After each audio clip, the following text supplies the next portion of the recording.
J'ai toujours été fascinée par l'inconnu, et tout particulièrement les créatures de l'inconnu.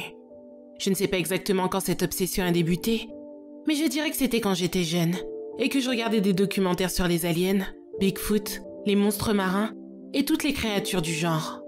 Mon obsession m'a valu un bon nombre de noms bizarres, et des années d'harcèlement à l'école. Comme la bonne geek que j'étais, je me contentais de remettre mes lunettes en place, et de les laisser faire. Après de nombreuses années à affronter l'école seule, je suis partie à l'université, où j'ai obtenu ma licence en zoologie, puis mon master, et enfin, mon doctorat.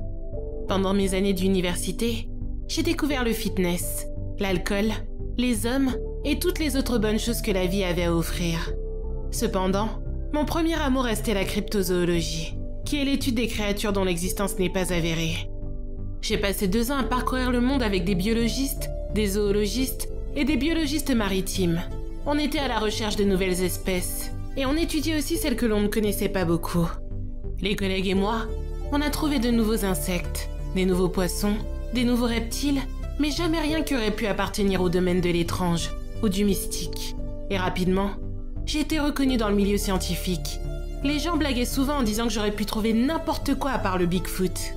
Mais malgré ça, je dois avouer que j'appréciais ma petite notoriété. Après ces 2 années que j'ai adorées, j'ai voulu travailler dans un domaine plus traditionnel. Même si j'adorais ce que je faisais, j'étais fatiguée de ne jamais être à un endroit plus de quelques semaines.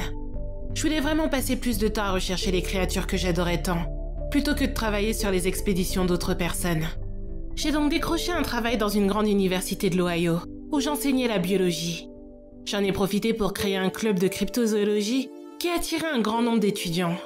Avec l'autorisation de mon université, j'emmenais les étudiants à des endroits soi-disant hantés, et dans des lieux connus pour abriter des créatures monstrueuses. On revenait toujours avec des PVE intrigants, ou avec des photos et des vidéos floues. On n'a jamais trouvé quoi que ce soit de vraiment concluant, mais les élèves et moi nous nous amusions beaucoup. Ça leur permettait également de garder l'esprit ouvert, et de ne pas avoir des idées fixes sur ce que le monde avait à offrir.